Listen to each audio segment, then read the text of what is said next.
평생 규범과 책임 속에서 살아온 한 남자. 고위 공무원으로서의 삶을 마무리하고 아내와 함께 전원주택으로 내려온 60대의 그는 이제야 비로소 평온한 노후를 맞이했다고 믿었습니다. 그러나 아내의 바쁜 출근과 외진 시골집의 고요한 낮, 그리고 집 안으로 들어온 한 사람의 존재가 그의 일상을 조금씩 바꿔놓습니다. 처음엔 단순한 도움의 손길이었고 그 다음엔 익숙한 기척이었으며 마침내는 외로움의 빈틈을 파고드는 감정의 흔들림이 됩니다. 이 이야기는 노후의 외로움, 경계가 흐려지는 순간, 그리고 한 번의 선택이 만들어내는 파국과 그 이유를 차분하지만 깊게 따라갑니다.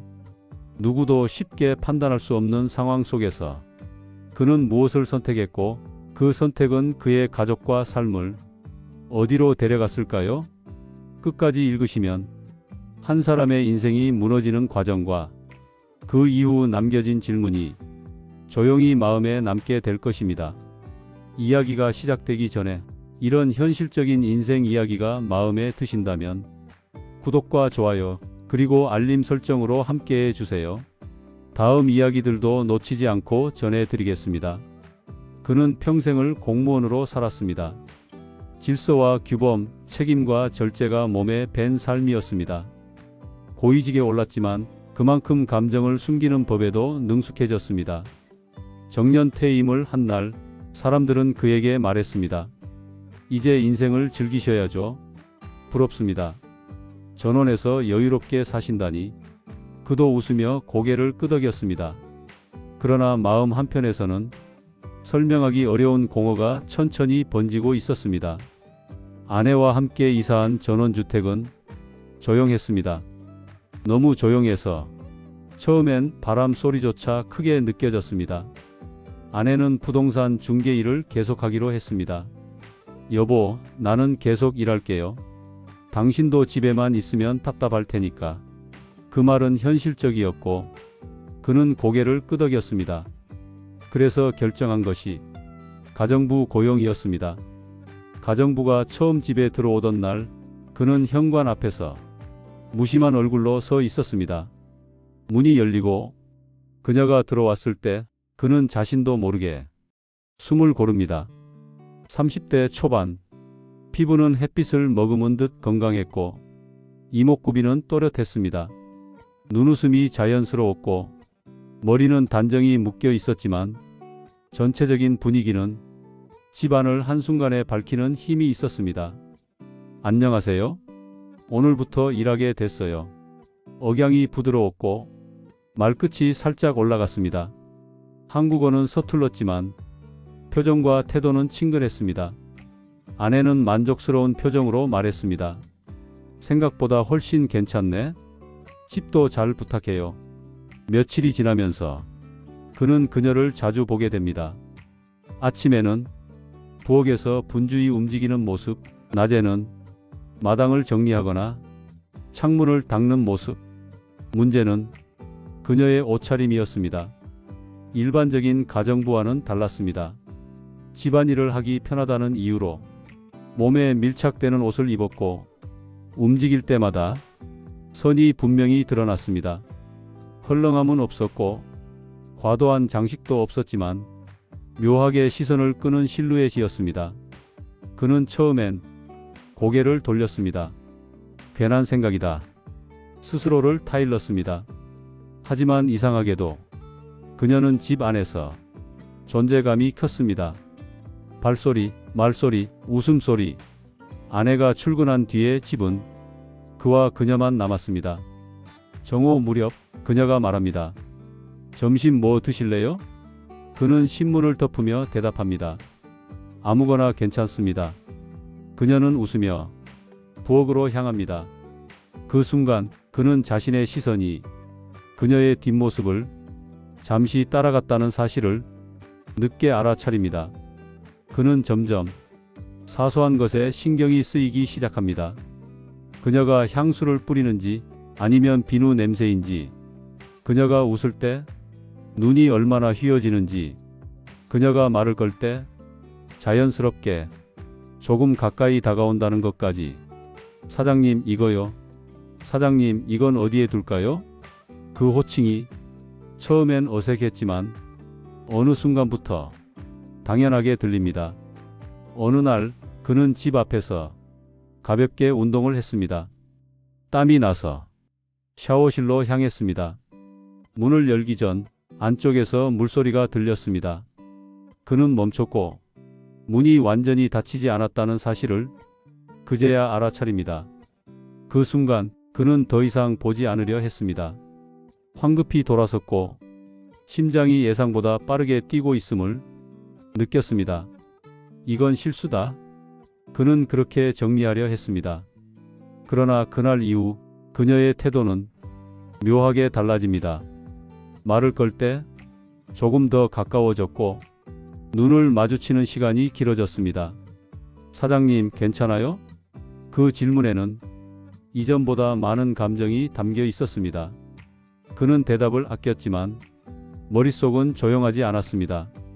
평생 절제해온 감정이 노후의 한가운데서 천천히 그러나 분명하게 움직이고 있음을 그는 느끼고 있었습니다.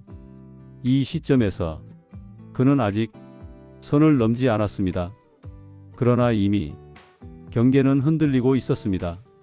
집은 여전히 조용했지만 그 조용함 속에는 이전에는 없던 온기가 스며들고 있었습니다. 그는 그것이 위험하다는 것을 알고 있었습니다. 그럼에도 불구하고 그 온기를 완전히 밀어낼 수 없다는 사실이 그를 더 불안하게 만들고 있었습니다. 아내가 집을 나서는 시간이 점점 익숙해졌습니다. 아침마다 차 소리가 멀어지고 나면 집 안에는 두 사람의 기척만 남았습니다. 그는 일부러 서재에 머무르려 했습니다. 신문을 읽고 라디오를 켜고 시간을 채우려 애썼습니다. 그러나 집 안을 오가는 그녀의 움직임은 자꾸만 그의 집중을 흩뜨렸습니다. 그녀는 점점 말을 많이 걸었습니다. 사장님, 여기 시골이라 조용해서 좋아요? 그는 대답합니다. 조용한 게 좋다고 생각했는데 막상 와보니 적응이 쉽진 않네요. 그녀는 잠시 그의 얼굴을 보다가 고개를 끄덕입니다. 외롭죠. 조용하면 생각 많아져요. 그 말은 가볍게 던진 것 같았지만 그의 가슴 한쪽을 툭 치고 지나갔습니다. 그녀의 옷차림은 점점 더 눈에 띄었습니다.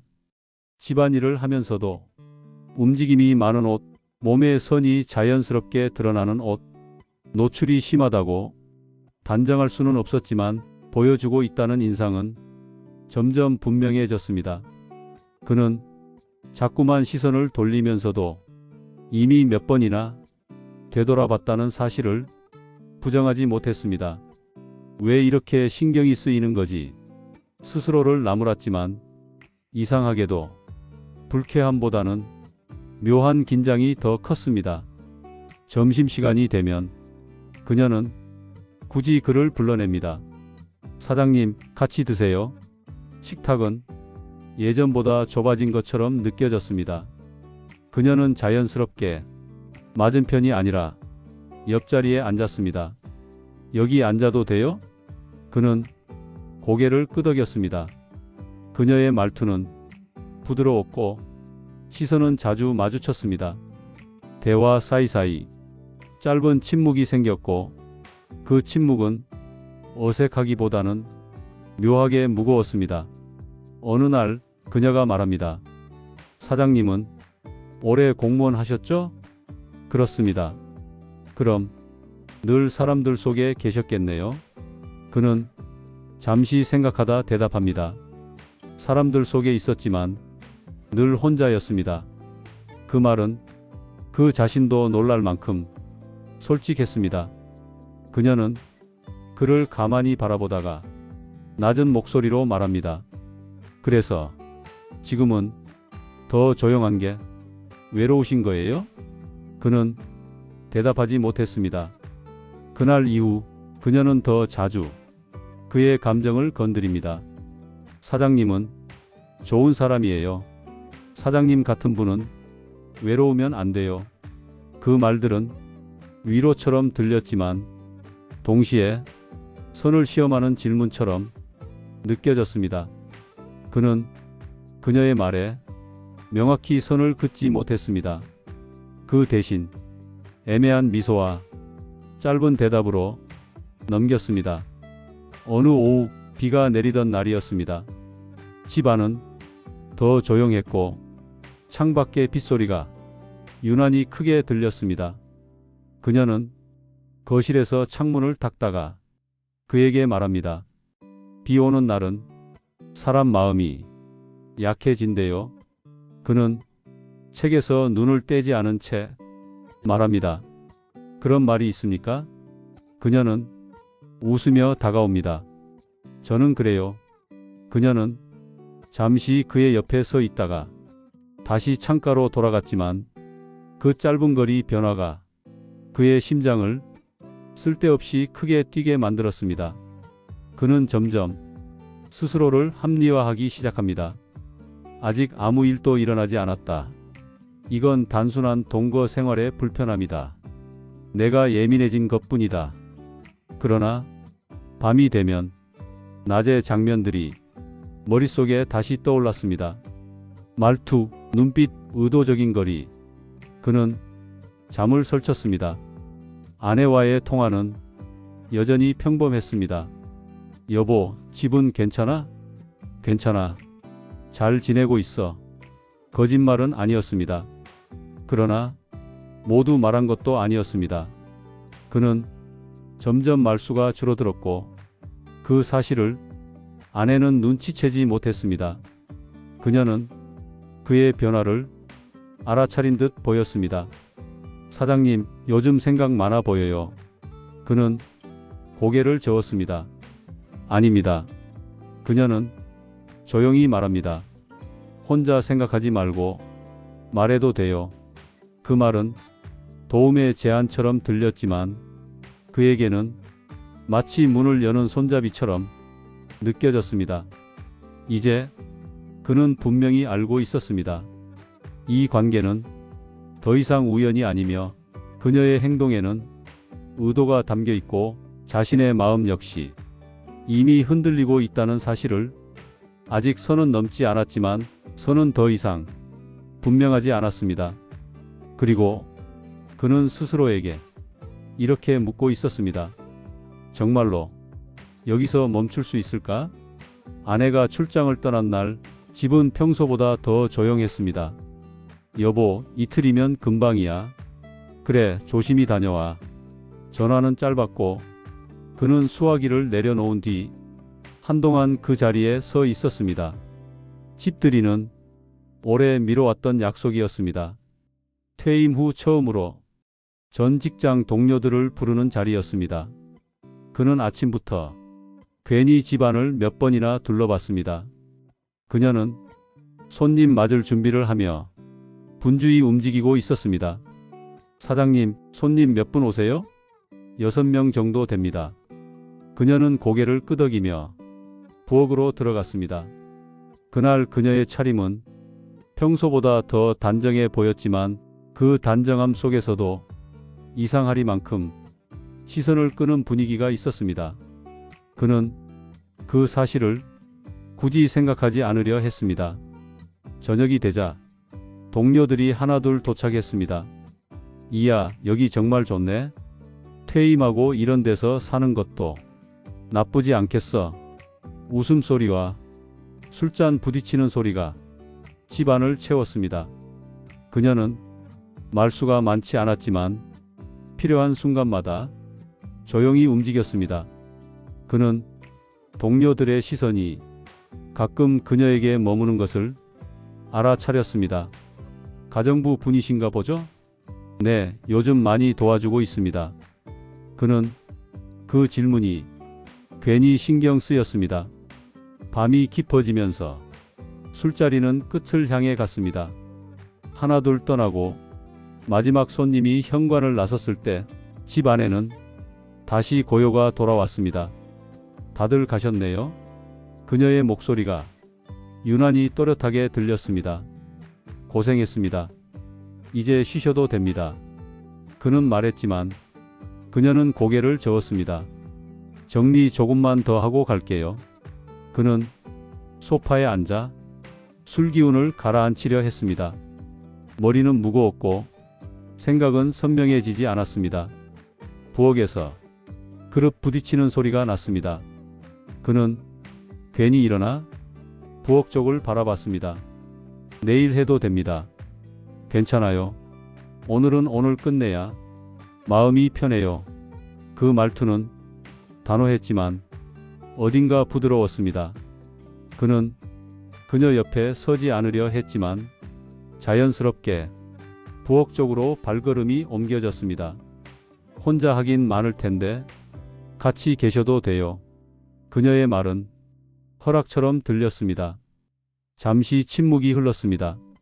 사장님, 네, 오늘 즐거우셨어요? 그는 잠시 생각하다가 대답했습니다. 오랜만에 사람들 보니 기분이 묘하더군요.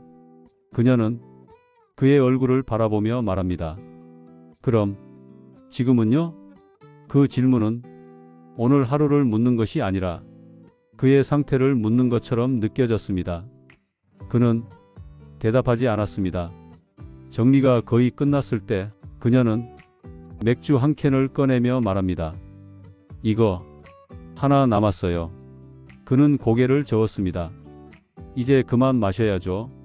그녀는 캔을 내려놓으며 조용히 말합니다. 사장님은 항상 참으세요. 그는 그 말이 무엇을 뜻하는지 알 것 같았습니다. 그게 제 삶이었습니다. 그녀는 잠시 그의 말을 곱씹듯 고개를 끄덕이다가 말합니다. 그래서 힘들어 보이세요? 그녀는 의자를 끌어 그의 맞은편에 앉았습니다. 저는 여기 와서 사장님 많이 봤어요. 뭘 말입니까? 혼자 있는 모습이요. 그 말은 정확했습니다. 그는 부정하지 못했습니다. 사장님은 누군가랑 이야기해도 되는 분이에요. 그녀의 시선은 흔들리지 않았습니다. 그는 그 순간 분명히 알았습니다. 이 대화는 이미 안전한 범위를 벗어났다는 것을. 그는 일어나려 했습니다. 이제 그만 쉬시죠. 그러나 그녀는 급하게 일어나지 않았습니다. 사장님, 그를 부르는 목소리는 낮았지만 분명했습니다. 오늘은 혼자 계시잖아요. 그는 그 말을 부정할 수 없었습니다. 집안의 공기는 묘하게 무거워졌습니다. 시계 초침 소리, 냉장고의 미세한 소음, 그리고 서로의 숨소리. 그는 머릿속으로 수없이 많은 생각을 했습니다. 아내, 자식들, 자신이 지켜온 삶. 그러나 그 모든 생각 사이로 지금 이 순간의 고요가 더 크게 파고들었습니다. 사장님, 그녀가 다시 말합니다. 저는 나쁜 사람 아니에요. 그 말은 변명이 아니었습니다. 확인처럼 들렸습니다. 그는 한참을 침묵하다가 말합니다. 이건 잘못된 일입니다. 그녀는 조용히 대답합니다. 알아요. 그 한마디가 그를 더 흔들었습니다. 그날 밤 그는 선택을 했습니다. 그 선택이 돌이킬 수 없다는 것도 알고 있었습니다. 그 이후의 시간은 그에게 길고 무거운 기억으로 남게 됩니다. 그날은 생각보다 빨리 찾아왔습니다. 아내는 예정보다 하루 일찍 돌아왔습니다. 여보, 일이 빨리 끝났어. 그는 현관문이 열리는 소리를 듣는 순간 몸이 굳었습니다. 집 안에는 정적이 흘렀고 그 정적은 너무 오래 지속되었습니다. 아내는 거실을 둘러보며 말이 없었습니다. 그 침묵이 그에게는 어떤 고함보다도 무겁게 느껴졌습니다. 여보, 아내가 부엌 쪽을 보며 낮게 불렀습니다. 그는 그 목소리에서 이미 모든 것을 알고 있다는 기색을 느꼈습니다. 이게 무슨 상황이야? 그녀의 말은 차분했지만 손은 떨리고 있었습니다. 그는 아무 말도 하지 못했습니다. 그 침묵이 모든 대답이었습니다. 아내의 목소리가 점점 높아졌습니다. 당신이 여기서 이런 선택을 했다는 게 믿어지지가 않아. 그는 고개를 숙였습니다. 미안합니다. 그 말은 너무 늦었고 너무 가벼웠습니다. 자식들에게 연락이 갔습니다. 며칠 뒤 자식들이 집으로 찾아왔습니다. 아버지, 정말 사실이에요? 큰아들의 질문에 그는 대답하지 못했습니다.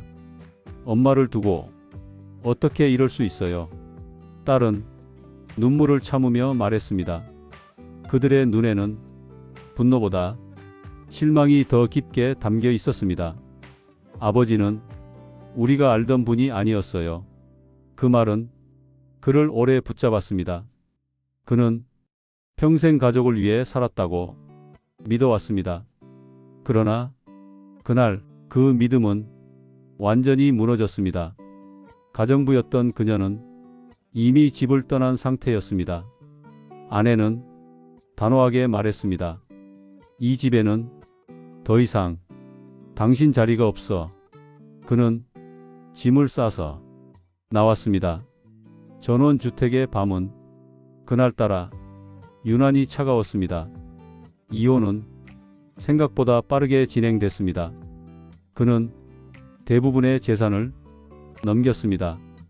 아내는 끝까지 그를 보지 않았습니다. 서류에 도장을 찍는 순간 그는 자신의 이름이 이렇게 무거울 수 있다는 것을 처음 알았습니다. 사회적 시선도 차가웠습니다. 퇴임 후의 명예는 그 사건과 함께 사라졌습니다. 전화는 줄었고 만남은 끊겼습니다. 그는 하루 종일 말하지 않는 날이 늘어갔습니다.